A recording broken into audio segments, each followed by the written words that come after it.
하나님 말씀은 사무엘상 9장 1절입니다. 사무엘상 9장 1절. 좀 길지만 마지막 절까지 다 봉독하겠습니다. 사무엘상 9장 1절.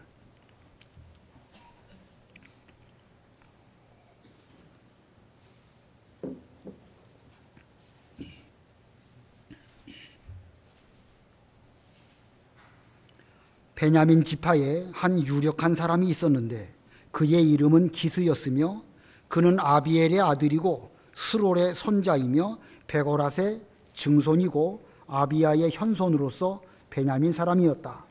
그에게 아들이 있었는데 그의 이름은 사울이었으며 그는 잘생긴 청년으로서 이스라엘 자손 중에 그보다 더 잘생긴 자가 없었고 그 키가 모든 백성보다 어깨 위는 더 컸다.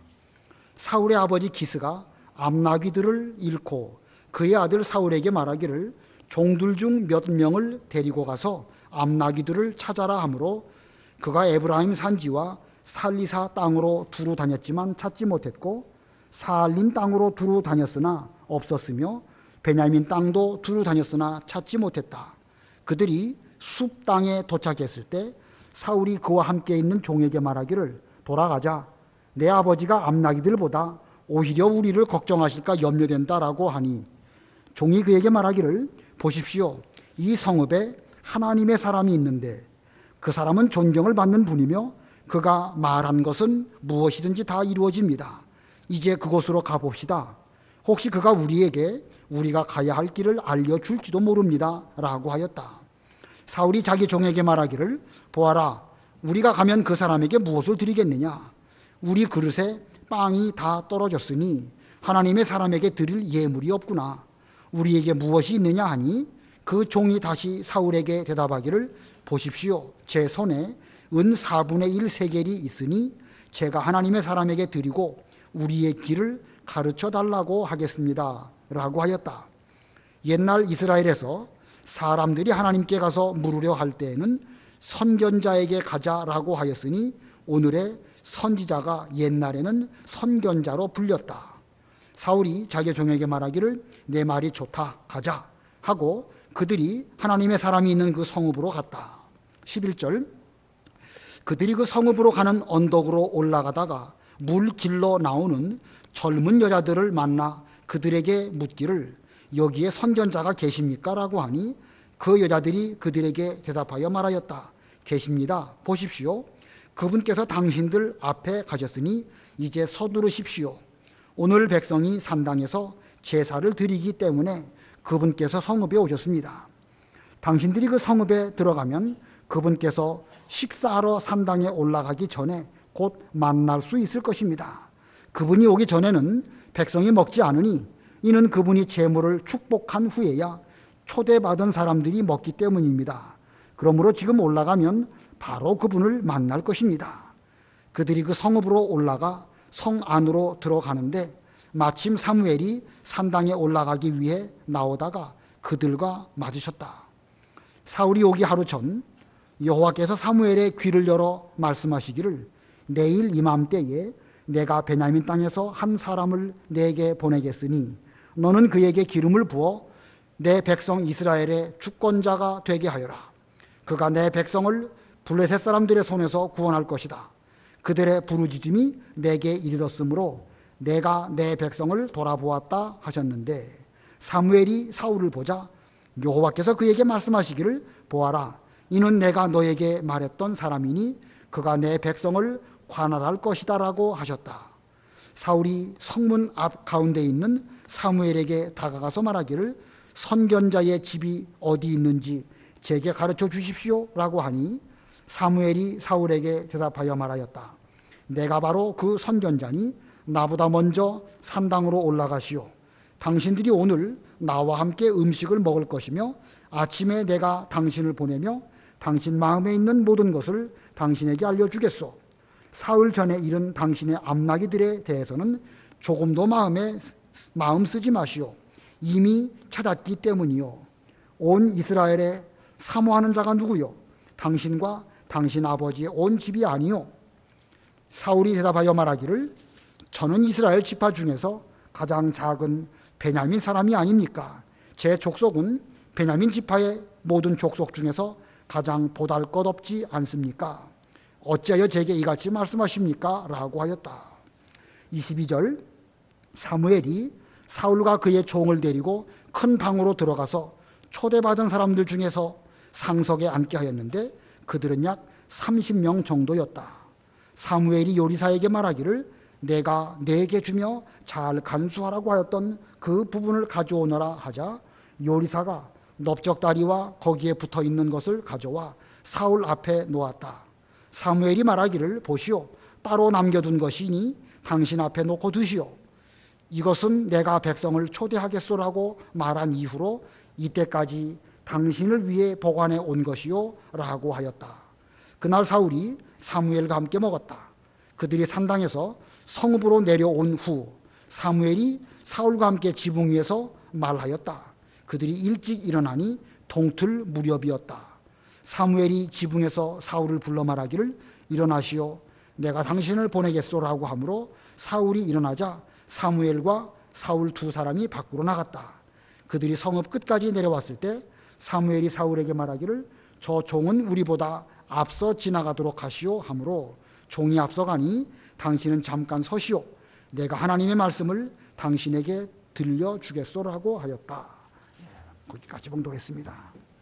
오늘 본문의 내용은 사무엘이 사울을 만나고 또 사무엘이 여러 가지 사울에게 말해준 그런 내용입니다. 오늘 제목은 사무엘과 사울의 만남, 사무엘과 사울의 만남이라는 제목입니다. 우리가 앞부분 8장에서 무엇을 배웠냐면 사무엘은 늙었고 그의 아들들이 사사가 되었지만 그들은 자기들의 유익을 따라서 뇌물을 받고 판결을 제대로 하지 못하는 이런 어려운 가운데 있게 되었습니다. 자, 이 사무엘도 늙을 수밖에 없다는 사실, 우리에게 인간의 한계가 무엇인지를 보여주고 있죠. 또 사무엘은 열심히 하나님의 일을 했는데 열심히 한 반면 자녀 교육에는 잘하지 못한 그런 결과가 오고 말았습니다. 사무엘이 자녀 교육에 게을리했는가? 우리가 거기까지는 말하기 어렵지만 그건 역시 한쪽으로는 하나님 섬기는 일은 잘했지만 인간적인 다른 면에서는 부족할 수밖에 없는 한계가 우리 사람에게 있다는 사실을 보여줍니다. 이런 일을 만나면 우리는 어떻게 되겠죠? 어려운 일일수록 더 하나님께 기도하고 하나님의 뜻이 무엇인지를 찾아야 올바른 것입니다.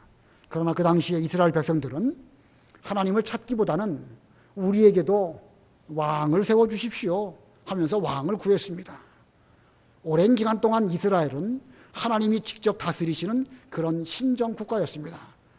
길게 본다고 하면 아브라함 때부터 이 지금까지 거의 1000년인데 1000년 기간 동안 하나님께서는 시대마다 족장들을 세워서 그 하나님께 제사를 드리는 그런 일들을 했고 모세, 여호수아 그리고 그 이후에 여러 사사들 그리고 마지막 사무엘까지 하나님께서 이런 인물들을 세우셔서 하나님 나라를 다스리시는 이런 정치를 해오셨습니다. 또 백성들도 그 기간 동안 이방 나라에는 왕이 있었지만 우리나라는 하나님이 직접 다스리시는 그런 나라인 줄 알고 잘 참고 왔는데 이 사무엘 이 즈음까지 오다 보니까 백성들도 이제는 더 이상 인간에게 기대할 수 없다. 인간에게 아니라 어떤 사사로서 사무엘에게 기대할 수 없다. 이렇게 생각하고 우리도 이방 나라처럼 왕 세워주십시오 라고 말하였던 것입니다. 자, 이거 보면 우리 인간 세계는 인간으로서 다 한계에 봉착할 수밖에 없음을 보여주고 있죠. 사무엘도 늙었고 그의 아들들도 잘 못한 그런 면이 있고 이스라엘 백성들도 끝까지 참고 하나님의 다스리심을 잘 받지 못한 이런 가운데 있었습니다. 백성들이 강력하게 왕 세워달라고 요구하였을 때에 하나님께서는 이 사무엘에게 허락하셨습니다. 왜 왕을 세우도록 하셨을까? 하나님이 직접 다스리시는 것이 최고로 좋은 것이지만 그걸 받아들일 만한 준비가 안 돼 있었기 때문에 차선책으로 인간 왕을 세워서 다스리게 하신 것이고 궁극적으로 볼 때에는 인간 왕이 되면 잘할 수 있을까? 그건 역시도 결국은 다 한계에 봉착할 수밖에 없기 때문에 불온 인간 왕 역시 불완전한 것을 사람들로 하여금 깨닫게 하셔서 앞으로 만왕의 왕으로 오실 예수 그리스도를 기다리게 하도록 하시려고 하나님께서는 이 인간 왕을 세우도록 허락하셨습니다. 물론 사울을 세우고 또 사울을 패한 다음에 다윗을 세우신 것, 이것도 보면 인간 왕으로 그들이 사울을 세웠지만 사울 역시 부족할 수밖에 없고 결국은 하나님이 택하신 다윗이야말로 참 왕인 것을 보여주신 가운데 있고, 또 다윗 역시도 부족한 것이 많지요. 다윗도 상당히 많은 어려움을 겪었습니다. 그리고 그 이후에 여러 왕들이 역사적으로 나타나지만 그들도 다 결국은 다 죽을 수밖에 없고 이스라엘을 잘 다스리지 못했기 때문에 장차 오실 그리스도를 그들은 기다릴 수밖에 없었습니다. 자, 이렇게 해서 이제 왕을 세우게 되는 이런 가운데 있었는데, 기스의 아들 사울이 사무엘을 만나게 되고 이스라엘의 왕으로 이제 기름 붓게 되는 그런 내용들이 오늘 9장과 다음 10장에 기록되어 있습니다. 이 사울은 어떤 사람일까? 1절과 2절 읽어보세요. 베냐민 지파에 한 유력한 사람이 있었는데 그의 이름은 기스였으며 그는 아비엘의 아들이고 스롤의 손자이며 베고랏의 증손이고 아비야의 현손으로서 베냐민 사람이었다. 그에게 아들이 있었는데 그의 이름은 사울이었으며 그는 잘생긴 청년으로서 이스라엘 자손 중에 그보다 더 잘생긴 자가 없었고 그 키가 모든 백성보다 어깨 위는 더 컸다. 예, 이 사울은 어떤 사람이었는가? 여기 1절에 보면 베냐민 지파의 유력한 사람 기스의 아들이다 이렇게 말씀하고 있습니다. 여기 유력하다는 말은 힘을 쓰는 사람이다 라는 뜻인데, 어떻게 힘을 쓰는 사람일까? 돈도 있고 또 학식도 있고 인간 사회에서 인정받는 이런 사람이었다, 이런 그 집안입니다. 또 그는 외모가 아주 잘생긴 청년이라고 기록을 하고 있고, 그보다 더 잘생긴 자가 이스라엘에 없었고 그 키가 얼마나 큰지 백성들 가운데서 어깨 위는 더 컸다 이렇게 말하고 있습니다. 사람이 사람을 평가할 때 얼굴 보고 평가할 수밖에 없죠. 뭐 안 그런 사람이 어디 있겠습니까? 다 그렇습니다. 키부터 보죠. 키 작으면 일단 평가절에 하는 것은 예나 지금이나 동일한 모양입니다. 여기 기스의 아들 여기 사울, 이렇게 외모가 준수하고 키도 크고 잘생기고 호감도 있고 가까이 하고 싶어하는 이런 사람이었을 것입니다. 자, 이게 사울이, 그는 물론 뭐 여기 기스의 아들로 유력했고 얼굴이 잘생기고, 그것은 뭐 사울이 뭘 어떻게 노력을 해가지고 그렇게 된 건 아니에요. 태어나면서부터 집안으로부터 그런 것을 물려받은 그런 사람입니다. 자, 그런데 이 사울이 이렇게 해서 왕이 되는데 그의 결말은 어떠한가? 우리 다 알고 계시죠? 성경에 사울이 나중에 어떤 길을 걸어갔는지, 여간 실망스럽지 아니한 그런 길을 걸어간 사람이 바로 이 사울입니다. 우리 이 사울의 경우와 다윗의 경우를 놓고 볼 때에 성경이 우리에게, 우리 인간 사회에게 던지는 교훈은, 하나님은 외모를 보지 아니하시고 중심을 보시는 분이라 하는 것을 우리는 발견하게 됩니다. 사울이 이렇게 유력한 집안이고 배경도 좋고 잘생기고 키도 크고 여러 가지 면으로 좋지만 그 면이 모든 것을 다 온전할 수는 없다는 사실을 우리에게 보여줍니다. 잘 아시는 성경이지만 한번 보겠습니다. 사무엘상 16장 7절. 사무엘상 16장 7절 읽어보세요. 7절. 여호와께서 사무엘에게 말씀하시기를 그의 용모나 그의 큰 키를 보지 마라. 내가 그를 버렸기 때문이다. 내가 보는 것은 사람들과 같지 않으니 사람들은 외모를 보지만 여호와는 중심을 보기 때문이다 라고 하셨다. 예, 다윗을 기름 부어 왕으로 세우실 때에도 하나님은 다윗의 형들의 외모, 큰 키 이런 거 보지 말라고 말씀하셨습니다. 좀 지나가서 12절 읽어보세요. 12절. 이새가 사람을 보내어 그를 데려왔는데 그는 혈색이 좋고 눈이 아름다우며 외모가 잘 생겼었다. 여호와께서 말씀하시기를 바로 이 사람이니 일어나 그에게 기름을 부어라 하심으로. 예, 다윗이 와서 이제 사무엘이 다윗을 보니까 혈색도 좋고 눈도 초롱초롱 아름답고 외모도 잘생겼다. 예, 여기도 물론 다윗이 뭐 못생겼다는 뜻은 아니겠지만 단순히 인간적인 외모가 잘생겼다는 뜻으로 여기 12절에 말씀하고 있는 건 아니겠죠? 사무엘이 하나님의 영에 감동되어서 이제 이 다윗을 보니까 정말로 잘생긴 사람이 이런 사람이구나 라고 보여지게 된 것입니다. 아무쪼록 우리도 사람을 볼 때에 그 하나님의 관점에서 보도록 해야 됩니다.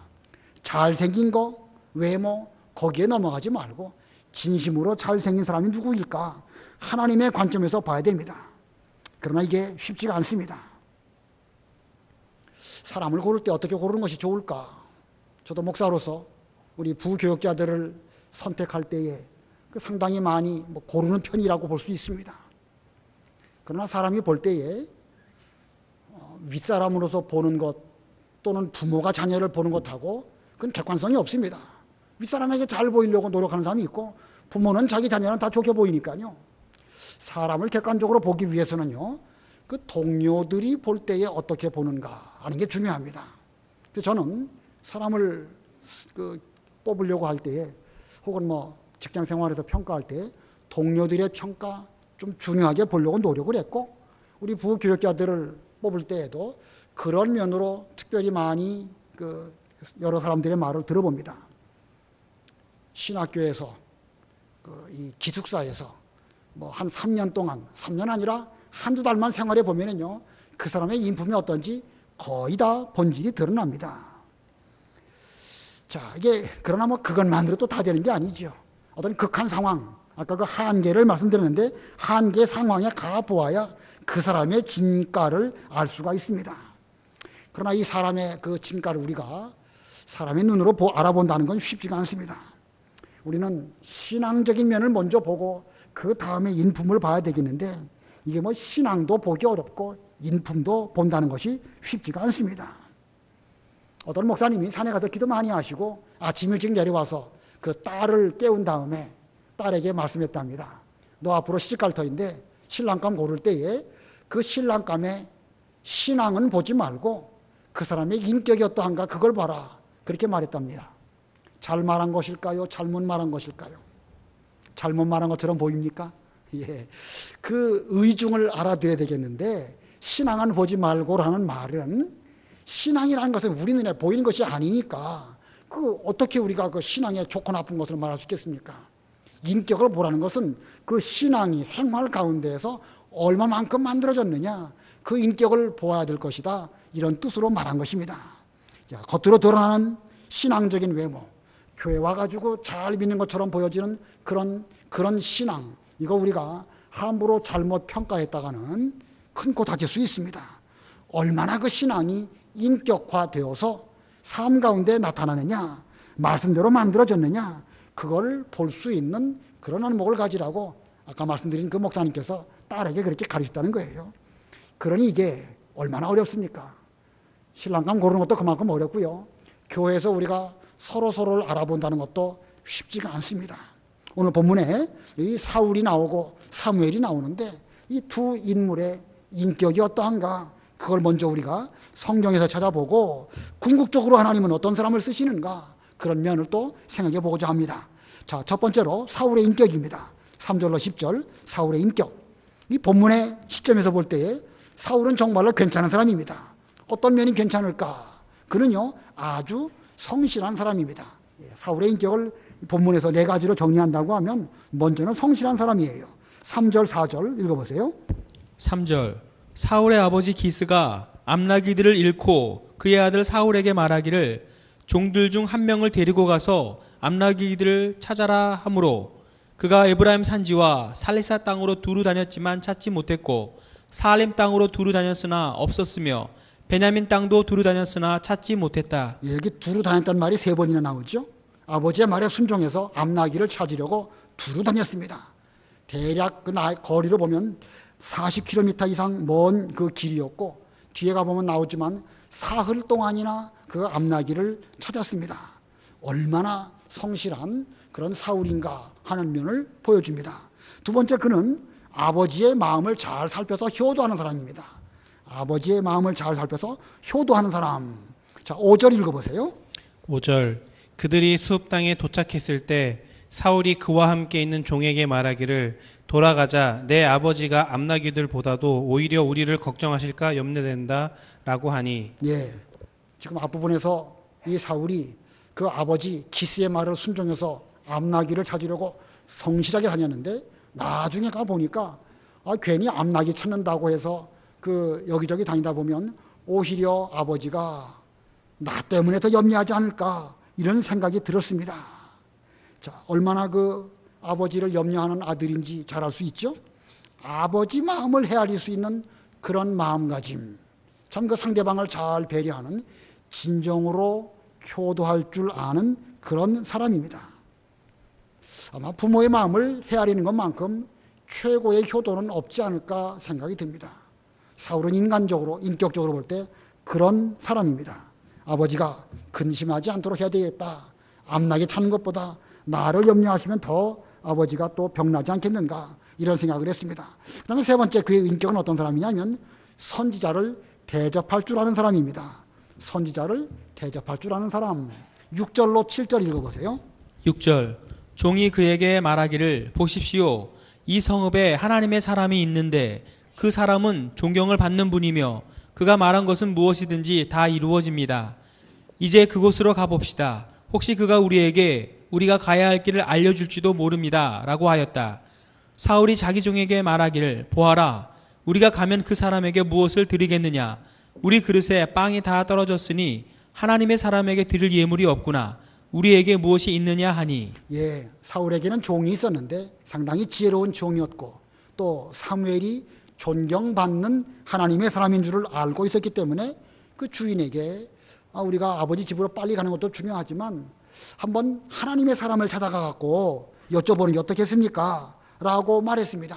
그랬더니 사울이 하나님의 사람을 뵈려면 뭔가 예물을 좀 가져가야 합당하리라고 생각되는데 뭐 우리 빵도 다 떨어졌고 드릴 만한 예물이 없구나 이렇게 말을 합니다. 우리가 하나님을 잘 섬기는 사람으로서 하나님의 종에게 대한 대접은 마땅한 일입니다. 하나님을 사랑하고 하나님의 종을 잘 대접할 줄 안다고 하면 인색하지 않아야 되겠죠? 그러나 반드시 무슨 물질적인 무엇을 가지고 그 대접한다는 뜻은 아닙니다. 예의를 잘 갖추고 예물도 필요하다 이런 면으로 생각을 해볼 때에 이 선지자를 잘 대접할 줄 아는 이런 마음가짐을 갖고 있는 이런 사울이었습니다. 자, 지금 세 가지 말했어요. 성실한 사람이었고 효도하는 사람이었고 선지자를 대접할 줄 아는 그런 사람입니다. 뿐만 아니라 그는 종의 말에도 귀 기울인 사람입니다. 이미 앞에서 6절 7절 읽었지만 그 종이 말할 때에 사울은 그 종의 말도 잘 들었죠. 8절부터 10절 또 읽어보세요. 8절 그 종이 다시 사울에게 대답하기를 보십시오. 제 손에 은 4분의 1 세겔이 있으니 제가 하나님의 사람에게 드리고 우리의 길을 가르쳐 달라고 하겠습니다. 라고 하였다. 옛날 이스라엘에서 사람들이 하나님께 가서 물으려 할 때에는 선견자에게 가자라고 하였으니 오늘의 선지자가 옛날에는 선견자로 불렸다. 사울이 자기 종에게 말하기를 내 말이 좋다 가자 하고 그들이 하나님의 사람이 있는 그 성읍으로 갔다. 예, 물론 그 사울의 종도 지혜롭게 말을 잘했지만 그 말에 귀 기울여 잘 듣고 자기 생각보다 종의 의견이 더 합당하다고 여겼기 때문에 예물을 잘 준비하고 좋다 가자 우리 하나님의 사람을 만나 뵙고 우리 입장을 좀 말씀드려보자 이렇게 하면서 이제 그 하나님의 사람을 찾아가게 되었습니다. 자, 이거 보면은요 이 사울의 인격이 얼마나 좋은 인격이었는가 발견하게 됩니다. 네 가지. 그는 성실했고 아버지에게 효도했고 선지자를 대접할 줄 알았고 종의 말도 무시하지 않은 이렇게 좋은 사람이었습니다. 자, 그런데 이렇게 훌륭한 사울의 인격인데 사울의 인격의 문제가 무엇이죠? 사울이 이렇게 좋은 사람입니다. 성경은 분명히 그를 정말로 그 당시에 유력한 집안이고 또 얼굴도 잘생겼고 키도 크고 성실하고 뭐 인간적으로 볼 때 어느 하나 빠지는 부분이 없는 정말로 훌륭한 이런 사람입니다. 그런데 사울에게 부족한 점이 무엇이냐? 그 모든 그의 인격이 신앙의 뿌리를 두고 있지 않다는 것입니다. 사람만 좋단 말이에요. 물론 사울이 하나님을 전혀 몰랐다든지 믿음이 없었다든지 그런 차원으로 말씀드리는 건 아니에요. 그가 성실하고 효도하긴 하는데 그게 신앙적으로 한 것이냐 아니면 인간적으로 한 것이냐. 인간적으로 잘한 거 정말 그건 나쁘다는 거 아니에요. 중요합니다. 그러나 신앙적으로 볼 때 뭔가가 부족한 거예요. 몇 퍼센트 부족하다고 그러죠? 몇 프로 부족하다고 그럽니까? 2%가 부족한 거예요. 예, 신앙적인 성실하고 인간적인 성실 볼 때에 그 극한 상황, 정말로 어려운 상황을 가보면 그 2% 부족한 것이 결정적인 그 어떤 역할을 하는 것입니다. 잘하다가도 그 인간적으로 성실하고 인간적으로 효도를 잘하는 것은 어떤 그 극한 상황에 가면은요, 중단될 수밖에 없습니다. 그러나 그 2%가 완전히 채워진 신앙적으로 그 모든 일을 하는 사람은 아무리 어려워도 거기에서 생명을 내놓고 하나님 아버지 앞에서 성실하고 하나님 아버지 앞에서 부모에게 효도하고 또 하나님 앞에서 선지자를 만나기도 하고 종의 말을 듣기도 하고 모든 면에서 그 믿음 안에서 하기 때문에 그 사람의 그러한 인격은 신앙적인 생명력이 있다는 거예요. 이 2%가 있느냐 없느냐 이게 그 사람의 결정적인 한계 상황에 갔을 때에 중요한 역할을 하게 된다는 것입니다. 오늘날 우리의 인격은 어떤 사람일까? 우리가 우리 자신의 인격을 본다는 것은 쉽지 않지요. 그러나 아무튼 우리의 신앙의 뿌리가, 우리의 어떤 그 인격적인 뿌리가 신앙에 있는가 아니면 사람만 좋은가? 우리는 신앙을 먼저 잘 가다듬고 우리 자녀들에게나 또는 주라기 학생들에게도 신앙을 잘 가르치는 그런 교회가 돼야 됩니다. 이게 부족하면, 그 신앙적인 그 뿌리가 부족하면 심지어 왕이 된 뒤에도 부족한 신앙 때문에 결정적인 어떤 문제가 되었을 때 그는 왕에서부터 내려올 수밖에 없는 이런 상황이 되는 것입니다. 우리는 역사를 잘 아시지만 사울 왕의 잘못과 다윗 왕의 잘못, 누구의 잘못이 더 커 보입니까? 사울은요, 그 아각 왕 잡아온 거, 죽이지 않고 데려온 거, 소나 양 좀 잡아갖고 온 거, 그런 실수였습니다. 거기에 비해서 다윗은 어떤 잘못을 저질렀죠? 살인죄를 짓고 간음죄를 짓고 그 외에 그런 죄들을 지은 사람이 다윗입니다. 인간적으로 볼 때에 다윗의 죄가 훨씬 더 커 보입니다.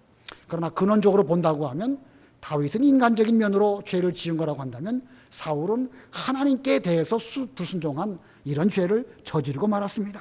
그래서 이 사울의 잘못은 결국은 회복하기 어려운 이런 그 죄를 저질렀습니다. 아무튼 이 기본을 신앙에 두고 있지 아니한 사울이었기 때문에 인간적으로 볼 때 이렇게나 훌륭한 인격을 갖고 있음에도 불구하고 그는 왕이 되었다가도 결국은 폐위될 수밖에 없는 그런 길을 걸어갔다. 그의 인격적인 문제점, 이걸 우리는 바라볼 수 있어야 됩니다. 그 다음에 두 번째로 사무엘의 인격을 좀 생각해 보도록 하겠습니다. 사무엘. 자, 오늘 본문 보니까 선견자 혹은 선지자 이런 단어가 나오죠. 우리말로는 선견자나 선지자나 다 같은 말처럼 보이지만 히브리 원문으로 보면 선견자와 선지자는 그 어원, 그 말 자체가 상당히 다릅니다. 선견자, 우리말로 본다는 뜻이죠. 보는 사람. 선견자의 히브리 말은 보는 사람이라는 뜻입니다. 그 다음에 선지자, 우리나라 말도 미리 아는 사람, 앞으로 일어날 일을 예견하는 사람, 그런 뜻이죠. 약간의 차이가 있는 거예요. 그러나 이제 옛날 고대에는 이 사울이 왕 되기 이즈음에는 선견자라는 단어를 사용을 하다가 이 성경 사무엘 상하를 기록할 그 즈음에는 선견자라는 용어보다 선지자라고 하는 단어를 더 많이 사용하는 이런 때였습니다. 자, 그러면 선지자로서, 선견자로서 사무엘은 어떤 인격의 사람이었을까? 두 가지를 말씀드리면 그는 백성들의 존경받는 사람입니다. 이 사울과 사울의 종이 사무엘이 살고 있는 그 라마 성읍에 가서 물 길러 나오는 젊은 여자에게 묻습니다. 이곳에 선견자가 계십니까? 그랬더니 그 여인들이 자세하게 말해줍니다. 이곳 산당에 오늘 제사가 있어서 선견자 사무엘께서, 사무엘이라는 말은 안 했습니다. 이제 선견자께서 지금 조금 전에 올라가셨으니까 지금 빨리 올라가시면 그 선견자를 만날 수 있을 것입니다. 그 선견자께서 음식을 잡수시는데 많은 사람들이 있는데 그 선견자가 기도해서 축도하기 전에는 사람들이 음식들을 먹지 않으니까 이제라도 조금은 늦었지만 빨리 가면 만날 수 있을 것입니다. 라고 말해 주었습니다. 자, 이 젊은 여자들의 말한 거, 우리가 이걸 보면서요, 좀 우리가 친절하게 안내할 때 이렇게 안내하면 좋겠다라는 생각이 듭니다. 여기 뭐 11절부터 14절까지 쭉 한번 집에 가서 읽어보세요. 얼마나 자세하게, 얼마나 친절하게 말해주는가. 우리도 교회에서 안내할 때 좀 이렇게 안내하면 좋겠습니다. 어떤 사람이 와가지고 어디가 야식당입니까? 어디 앉으면 좋을까요? 라고 말할 때에 혹은 뭐 그렇게 말하기 이전부터 잘 살펴서 차근차근 친근하게 잘 말해주는 이런 우리가 되면 좋겠는데, 우리는 이런 여인들의 모습을 볼 때에 이 여인들이 지금 사무엘을 이만큼 존경하고 그만큼 존경했기 때문에 그 성읍 사람들도 이 선견자에게 사람을 안내할 때 이렇게 친절하게 잘 안내한 것이 아닐까, 이렇게 생각이 듭니다. 이것도 인격이에요. 이런 인격도 아마도 사무엘 같은 사람을 모시고 사는 그런 성읍 사람들이었기 때문에 그 지도를 잘 만나서 받아서 그러지 않았을까, 이렇게 생각을 해봅니다. 그 다음에 그는, 이 사무엘은 어떤 인격의 사람인가? 두 번째로요, 하나님께 계시를 받았습니다. 백성들에게는 존경을 받았고 하나님께는 계시를 받았습니다. 본문 16절 17절 우리 다 같이 합독하겠습니다. 16, 17 시작. 내일 이맘때에 내가 베냐민 땅에서 한 사람을 내게 보내겠으니 너는 그에게 기름을 부어 내 백성 이스라엘의 주권자가 되게 하여라. 그가 내 백성을 블레셋 사람들의 손에서 구원할 것이다. 그들의 부르짖음이 내게 이르렀으므로 내가 내 백성을 돌아보았다 하셨는데, 사무엘이 사울을 보자 여호와께서 그에게 말씀하시기를 보아라, 이는 내가 너에게 말했던 사람이니 그가 내 백성을 관할할 것이다 라고 하셨다. 자, 이스라엘 백성들이 하나님께 부르짖을 때에 하나님께서 그들의 기도를 들으셨습니다. 그리고 그 응답으로 사무엘에게 앞으로 이제 어떤 사람을 너에게 보내줄 것인데 앞으로 그가 이스라엘 백성들이 찾는 그런 왕으로 이제 왕 위에 올라갈 것이다, 이렇게 말씀해 주셨습니다. 자, 그리고 이제 사울이 이렇게 오게 되었는데 이런 그 계시를 좀 받고 있는 것이죠. 그 16절의 내용은 곧 하나님께서 사무엘에게 계시를 말씀해 주고 계신 것입니다. 이런 계시를 받은 거 보면 사무엘은 지금 8장에서 늙었다고 했고 등등의 여러 가지 그 말씀하셨지만 그런 가운데서도 계속해서 기도하는 가운데 신앙생활을 꾸준히 잘하고 있음을 보여주고 있습니다. 백성들은 지금 어떻게 생각하고 있는 것이죠? 사울 당신은 늙었고 당신의 아들들은 뭐 돈 받고 뇌물 받고 판결을 잘못하는 이런 가운데 있으니까 우리는 당신 식구들로부터 다스림 받기 싫습니다. 우리에게도 왕 세워주십시오. 지금 이런 가운데 있습니다. 이런 가운데 있음에도 불구하고 사무엘은 계속해서 하나님께 기도하고 하나님의 뜻이 무엇인지 노년이 되어서도 끝까지 하나님의 일을 잘하려고 노력한, 이것이 바로 사무엘의 특징이고 그의 인격입니다.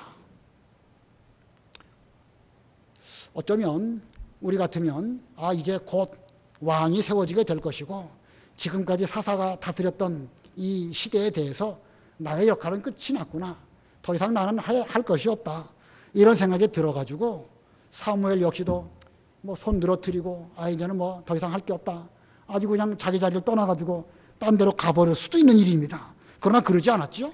그는 끝까지 하나님께 기도했고 기도하는 가운데 계시로 응답을 받았고 응답받은 뒤로 자기 해야 할 일들을 끝까지 잘하는 이런 모습을 볼 때에 참으로 사무엘은 마지막까지 최선을 다한 이런 인격의 사람입니다. 아까도 서두에서 말씀드렸지만 사무엘도 좀 늙었어요. 더 이상 자기 힘으로 뭐 계속하기는 쉽지 아니한 이런 가운데 있습니다.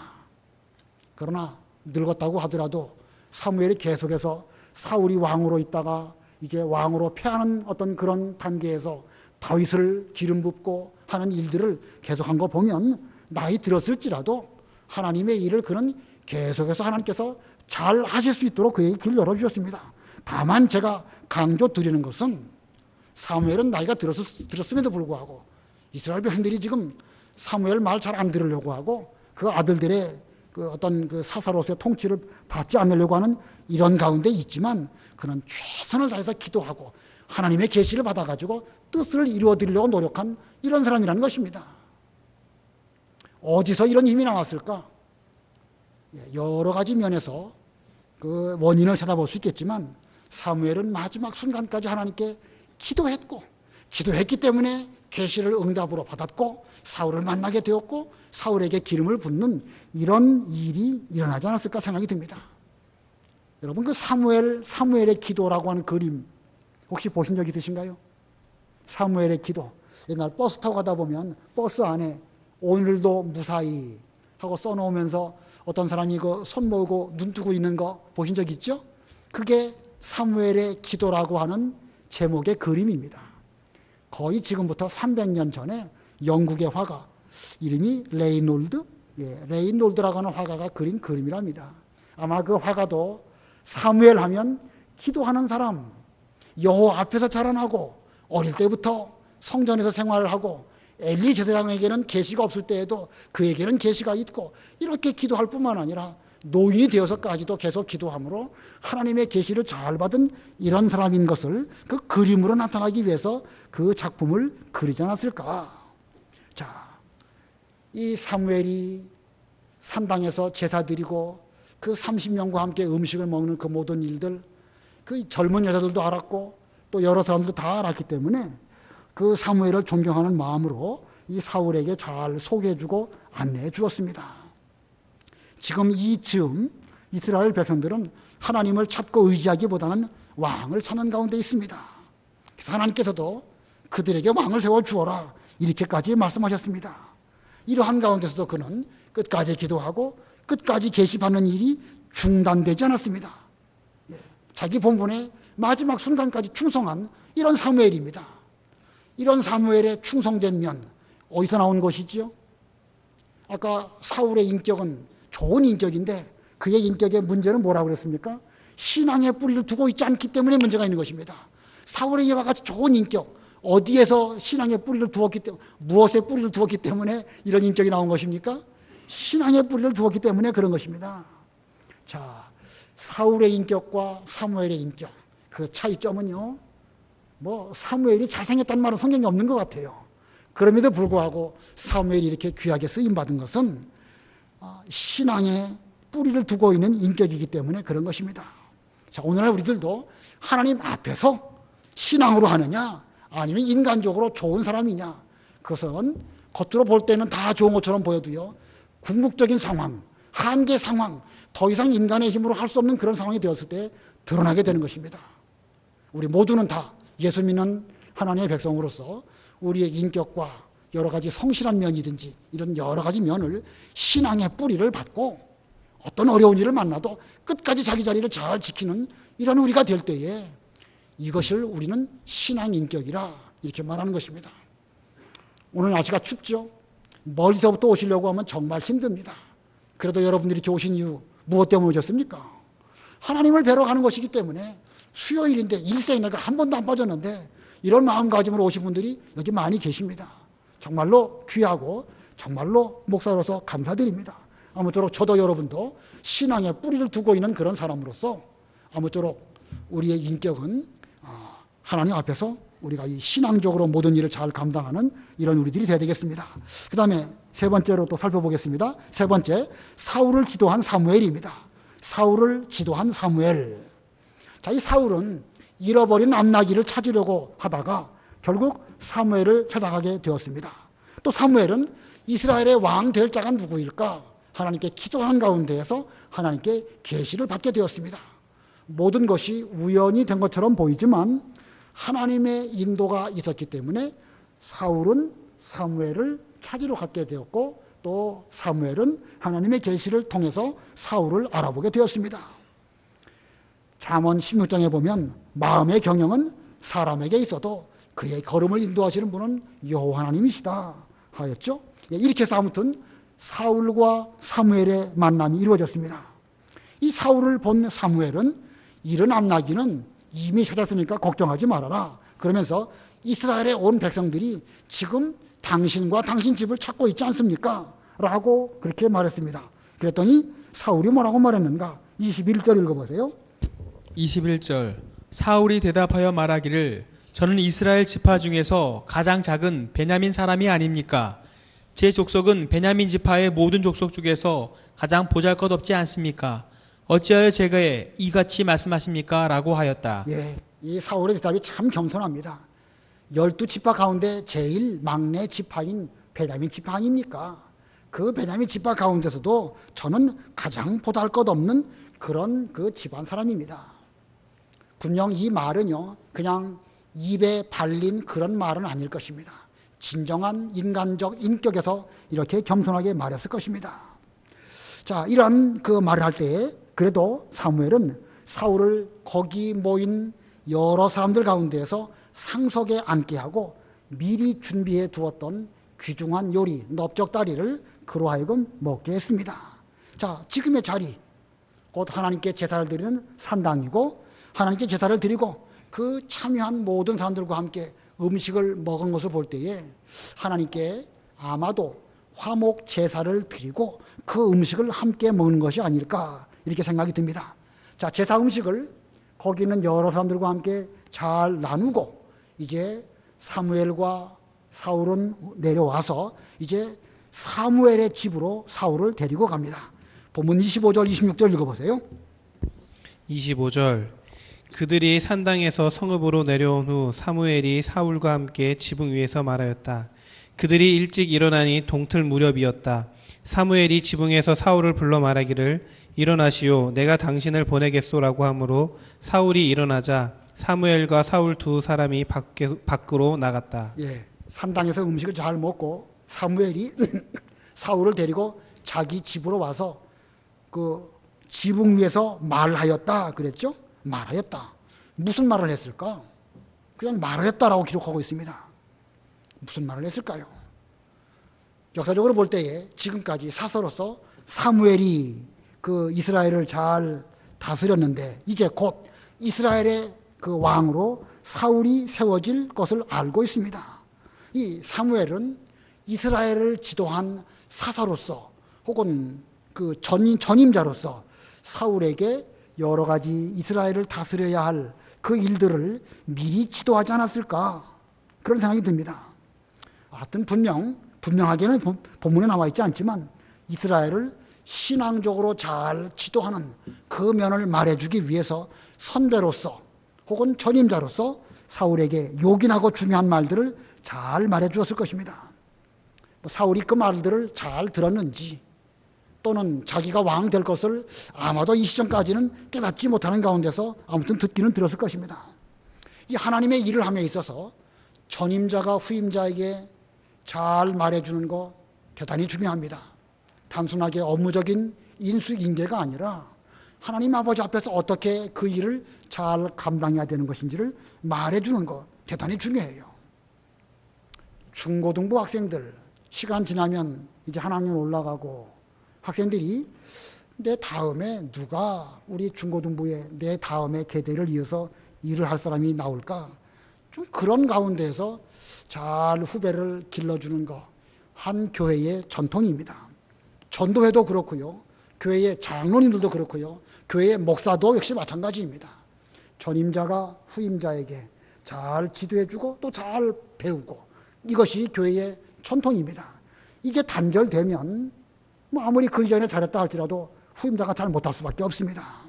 자, 전통을 잘 이어가는 그런 교회가 되려면 선배와 후배 간의 대화 가르침, 그게 중요합니다. 본문의 사무엘은 그렇게 하려고 사울에게 많은 것을 일깨워 주었다라고 할 수 있습니다.